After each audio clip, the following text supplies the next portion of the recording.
تو یہ آپ کو کافی منفی مثالیں آپ کو ملیں گی. میں اس میں اپنی کوئی عرض نہیں کرتا، بلکہ اس کے لیے خود ایک بڑے فقہا کے سب سے بڑے، انڈیا کے سب سے بڑے اسکالر شاہ ولی اللہ صاحب نے پوری سچویشن کو ریسرچ کر کے انہوں نے اپنی کتاب حجت اللہ البالغہ میں اس کا کر دیا. انہوں نے فارسی میں ارشاد فرمایا. میں اس کا ترجمہ آپ کے سامنے عرض کر دیتا ہوں. آپ کو اگر لگے کہ میں نے اس کا ترجمہ غلط کیا ہے تو آپ خود اس کو ری چیک کر لیں. کچھ اور اسکالرس نے بھی اس کے ترجمے کیے ہیں، آپ اس کو بھی دیکھ لیجئے. تو اب دیکھیے کہ انہوں نے یہ اخلاقی انحطاط کی صورت کو شاہ ولی اللہ کیا بیان کرتے ہیں. یہ ایک انفارچونیٹلی یہ سچویشن رہی ہے. اب میں یہ کیوں عرض کر رہا ہوں، اس لیے کہ آپ کے ذہن میں بڑے سوالات آتے ہیں کہ جناب یہ آپ کے مولوی صاحب نے یا علامہ صاحب نے یہ فرمایا، یار بات درست نہیں لگتی، یہ کیا؟ تو یہ اصل ریزن یہی آتی ہے آپ کو. اب دیکھیں شاہ ولی اللہ فرماتے ہیں ان ادوار کے بعد کے لوگ ادھر ادھر جانے لگے. اب یہ اسپیشلی وہ 1400 ہجری کے بعد، یعنی 1010 آپ کہہ لیں، وہ ٹائم کے میں یہ سلسلہ زیادہ ہوا. ان میں نئے نئے امور پیدا ہوئے، ان میں علم فقہ کے معاملے میں اختلاف پیدا ہوا. اس کی تفصیل غزالی کے بیان کے مطابق ہے. اب غزالی کے زمانے کے یہ 1100 کے آس پاس کے اسکالر ہیں. 1111 میں ان کا انتقال ہوا، عیسوی کیلنڈر میں کہہ رہا ہوں. تو یہ اس زمانے کے یہ اسکالر تھے. تو وہ بیان کرتے ہیں کہ جب ہدایت یافتہ خلفائے راشدین کا دور ختم ہوا تو حکومت ان لوگوں کو مل گئی جو احکام اور فتاوی کے معاملے میں نااہل اور کمزور تھے. یہ اصل بات پر مجبور ہوئے کہ وہ حکومت کے چلانے کے لیے فقہا سے مدد طلب کریں اور ہر طرح کی صورتحال میں انہیں اپنا ساتھی بنائیں. اب یہ دیکھیں یہ غزالی صاحب جو 1111 تک انتقال ہوا ہے، یعنی ہجری کیلنڈر میں آپ دیکھ رہے ہیں تو 505 میں ان کا انتقال ہوا. تو یہ اس سے پہلے کے زمانے میں انہوں نے ارشاد فرمایا. ان کی بکس اس پہ وہ آپ کو یاد ہوگا کہ وہ سائیکالوجی کے سب سے بڑے اسپیشلسٹ بنے، اور انہی کی بکس کو آج کل بھی یورپ اور امریکہ کی یونیورسٹیز میں پڑھایا جاتا ہے. تو اب دیکھیے کہ آگے وہ بیان کرتے ہیں سچویشن، کیونکہ اس دور میں ایسے علماء موجود تھے جو پرانے طریقہ کار پہ قائم تھے اور دین کی عزت پر برقرار رکھنے کو لازم سمجھتے تھے. جب انہیں حکومتی معاملات میں طلب کیا جاتا تو وہ ادھر ادھر ہو کر اس سے بچنے کی کوشش کرتے تھے. دنیا پرستی سے اس اعراض کی وجہ سے اس دور کے علماء اور ائمہ کی عزت اور مرتبہ برقرار رہا. بعد میں ایسے لوگ پیدا ہوئے جو جاہ و منصب، یعنی ایک اپنا سٹیٹس اور اب کہہ لیں کہ بڑی اعلیٰ درجے کی جاب اور عزت حاصل کرنے کے لیے علم حاصل کرنے لگے. اس کے بعد فقہا مطلوب کے بجائے طالب بنتے چلے گئے، اور لوگ جو بادشاہوں سے دور رہنے کی وجہ سے معزز تھے اب ان کے گرد اکٹھا ہونے کی وجہ سے ذلت کا شکار ہو گئے، سوائے اس کے کہ جسے اللہ تعالیٰ نے بچنے کی توفیق دی. تو بس یہی ہے کہ اچھے لوگ بھی رہے، لیکن بڑی تعداد میں فقہا میں ایسے ہی لوگ تھے کہ جو بس ایک دوسرے کی ٹانگیں کھینچ کے اور اچھی سٹیٹس جاب میں حاصل کرنے کا اور بادشاہ کے ساتھ بڑا تعلق رکھنے کی کوشش کرنے لگے. اب وہ پھر بیان کرتے ہیں کہ اس سے پہلے ایسے لوگ تھے جنہوں نے علم الکلام یعنی عقائد کے فلسفے کا علم میں تصانیف مرتب کی تھی. اب یہ فلسفہ کیا تھا؟ یہ یورپ اور انڈیا کا جو بکس تھیں اس کی جو بھی ٹرانسلیٹ کر کے عربی میں آیا تھا اس پہ لوگوں نے بہت سی بکس لکھی تھیں، تو یہ فلسفہ بنا تھا. یہ لوگ اس علم سے متعلق مختلف آراء اکٹھا کرنے، اس کا حوالہ دینے، سوال جواب کرنے اور بحث و مباحثے کا طریقہ کار طے کرنے میں ضرورت سے زیادہ مشغول ہو گئے. اس کے نتیجے میں جو کام سینہ بسینہ ہو رہا تھا وہ منظر عام پہ آنے لگا. بادشاہوں نے اپنی تفریح کے خاطر فقہ، خاص طور پر امام ابو حنیفہ اور شافعی رحمۃ اللہ علیہما کی مذہب سے متعلق بحث مباحثوں کا فائنانس کر کے اس کی حوصلہ افزائی کرنا شروع کر دی. یعنی بادشاہ کو ایک انجوائمنٹ ان کو یہ لگی کہ چلو یار یہ مناظرہ کراتے ہیں، بحثیں ان کی اور اس میں دیکھتے ہیں، اور اس میں ظاہر ہے کہ جن کو بھی وہ بادشاہ کو پسند آ جاتی بات جن کی تو ان کی پروموشن بھی ہو جاتی تھی، رزلٹ تو یہ ہونا تھا نا۔ لوگوں نے علم کلام اور دیگر علمی فنون کو چھوڑ دیا اور شافعی اور حنفی مکاتب فکر کے اختلافی مسائل میں اسپیشلائز کرنے لگے۔ انہوں نے امام مالک، سفیان ثوری اور احمد بن حنبل رحمۃ اللہ علیہ وغیرہ کے معاملے کو پشت ڈال دیا۔ وہ اس لیے کہ امام مالک کا جو اسکول آف تھاٹ تھا وہ تو افریقہ میں بہت پھیلا ہوا تھا، ان کا بس وہیں تک ہی رہا، اسپین تک رہا، لیکن باقی سارے ممالک میں زیادہ تر حنفی اور شافعی اسکول آف تھاٹ کے اسکالرز زیادہ پیدا ہوتے رہے، تو ان کے مناظرے آپس میں چلتے رہے سلسلہ۔ ان کا خیال یہ تھا کہ وہ یہ سب اس لیے کریں کہ شریعت میں گہرے نکات کو تلاش کیا جائے، مختلف مکاتب فکر کے خامیوں کو بیان کیا جائے اور فتویٰ دینے کے علم کے اصولوں کو مرتب کیا جائے۔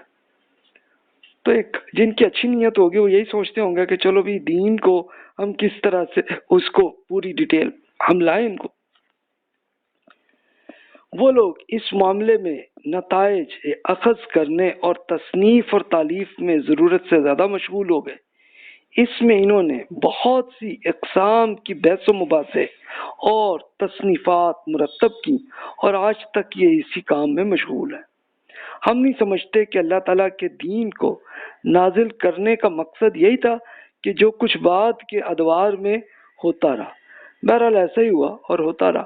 اب یہ شاہ ولی اللہ صاحب نے جو ارشاد فرمایا تو وہ 1762 میں ان کا انتقال ہوا، تو اس زمانے تک وہ سینیریو وہی بتا رہے ہیں جو 1000 عیسوی کیلنڈر کے لحاظ سے اگر آپ دیکھ رہے ہیں تو 1000 سے 1760 تک کی یہی صورتحال تھی، اور پھر میں اب اس میں ایڈ کرتا ہوں کہ وہی سینیریو پھر 1980 تک، ایون 2000 تک بھی آپ کہہ لیں تو یہی سچویشن رہی ہے۔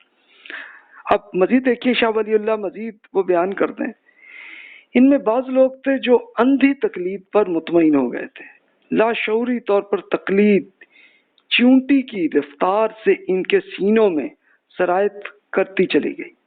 اس کا سبب فقہا کے ایک دوسرے کے مقابلے اور آپس میں غیر ضروری بحث مباحثہ کرنا تھا۔ جب بھی کوئی ایک شخص اپنا نقطہ نظر بیان کرتا تو دوسرا اس کے بالکل الٹ فتویٰ جاری کر کے اس کی تردید کرنے لگ جاتا تھا۔ اس پر ان کا مناظرہ اس وقت تک جاری رہتا جب تک کہ کوئی شخص قدیم علماء میں کسی کی واضح رائے سامنے نہ رکھ دیتا۔ یعنی ہوتا کیا کہ اگر مناظرہ ایسا ہوتا، بحث ہوتی، تو اب جناب اس کا پھر فیصلہ تبھی ہونا تھا کہ جو پرانے فلاں اسکالر نے کیا فرمایا تھا اور ان کا فتویٰ کیا تھا، تو وہاں سے لے جا کے جناب جیتتے تھے وہ اپنے مناظرے کو۔ پھر کہتے ہیں تقلیدی روش میں اضافے کی ایک وجہ عدالتی جج کا ظلم و ستم بھی تھا۔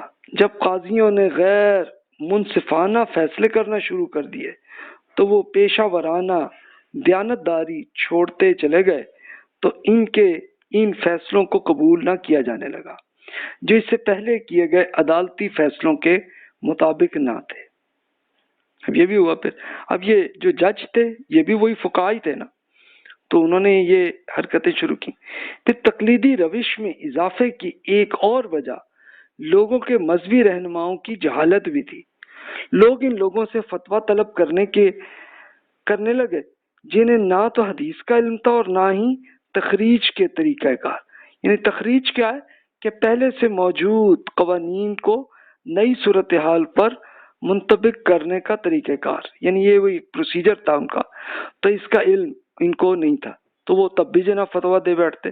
یہ چیز آپ بعد کے دور کے لوگوں میں عام دیکھ سکتے ہیں۔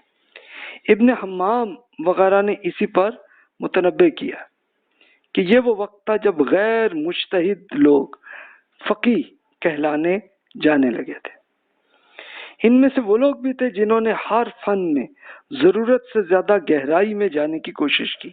ان میں وہ بھی تھے جو اپنے تئیں یہ سمجھ بیٹھے کہ وہ اسماء الرجال اور جرح و تعدیل کے فنون کی بنیاد رکھ رہے ہیں۔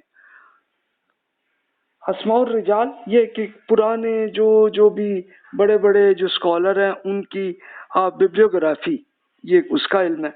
اور جرح و تعدیل جو ہے یہ وہی ہے کہ کون ریلائبل ہے اور کون شخص نہیں ہے، اس کی ریسرچ یہ حدیث میں زیادہ یوز ہوئی ہے. اس کے لیے وہ قدیم اور جدید تاریخ سے متعلق روایات جمع کرنے نکل کھڑے ہوئے. ان میں وہ لوگ بھی تھے جنہوں نے عجیب اور غریب روایات ہی کو اپنا مقصد بنا کر ان کی چھان بین شروع کر دی، اگرچہ وہ محض جعلی روایتیں ہی کیوں نہ ہو. یعنی پھر تو یہ ہوا کہ بالکل جعلی احادیث اور روایتیں وہ بھی اکٹھی کر کر کے بکس میں آنے لگی. یہ ایک سائیڈ افیکٹ ہوا. پھر شاہ ولی اللہ مزید فرماتے ہیں کہ ان میں ایسے لوگ بھی تھے جو اصول الفقہ میں غیر ضروری بحث و مباحثہ کرنے لگے. ہر ایک نے اپنے اپنے مکتب فکر کے بڑے لوگوں کے نتائج فکر سے ان کے طریقہ کار سے متعلق قواعد و ضوابط اخذ کرنا شروع کر دیے. یہ لوگ انہی معاملات کو اکٹھا کرنے، ان کی چھان بین کرنے ان سے متعلق سوال و جواب تیار کرنے اور بیجا قسم بندی یعنی جس کو کلاسیفیکیشن کرنے میں مشغول ہو گئے تھے. کبھی اس پر طویل بحثیں کرتے اور کبھی مختصر. ان میں سے وہ بھی تھے جنہوں نے ایسی خیالی صورت حال فرض کرنا شروع کر دی جنہیں اگر کوئی عقل مند سوچے تو اسے ان کا حقیقت سے دور کا بھی واسطہ نہ محسوس ہوگا. وہ تخریج کے ماہرین کے طرز بیان سے ایسے ایسے نکات اور عمومی نتائج جس کو آپ جنرلائز کنکلوژنز اخذ کرنے لگے جنہیں سن کر نہ تو کوئی عالم اور نہ ہی جاہل کا ذہن مطمئن ہو سکتا. یعنی ایسے ایسے ایشو جناب اس کے بنا لینے کہ جس کا جو پریکٹیکلی کسی کی عقل میں بھی نہ ہے کہ یہ بھی ہو سکتا. یعنی اس کی مثال یہ آج کل کے زمانے میں آپ دیکھ لیجئے کہ جیسے اگر کوئی آپ کو یہ کہے کہ جناب یہ فتویٰ دیں کہ جناب ہم لوگ اگر مثال کے طور پر یہاں سے زمین سے اٹھ کے اور ہم اگر پہنچ جائیں کسی اور سیارے میں تو پھر ہم کس قبلے میں ہم نماز پڑھیں گے. اب یہ دیکھیں کہ پریکٹیکلی یہ کوئی ہونے والا بھی نہیں ہے معاملہ. تو جو ہونے والا نہیں ہے تو لوگ اس پہ بھی بحثیں کرنے لگے. پھر شاہ ولی اللہ فرماتے ہیں کہ اس کے بعد خالص تقلید کا دور شروع ہوا.